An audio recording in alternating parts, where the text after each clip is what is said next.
把身体抬起来才放进去。如果我们这样放着就躺下去，很容易伤到骨头或者受伤，所以我们一定要躺下来，这样放着才开始按。这样可以吗？好，找到位置，放好之后轻轻的移动。痛吗？然后一样下来，这是针对。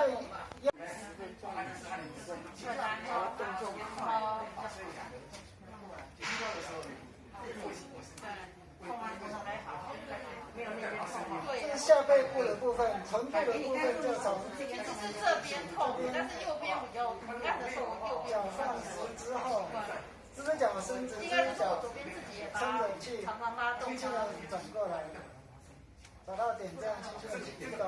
还是因为你放轻了，你放松了，就是有不能痛的地方，肌肉这样。会痛吗？这一点。对呀，不痛。这一点。师兄，我这边人那么多，有需要你用那个东西吗？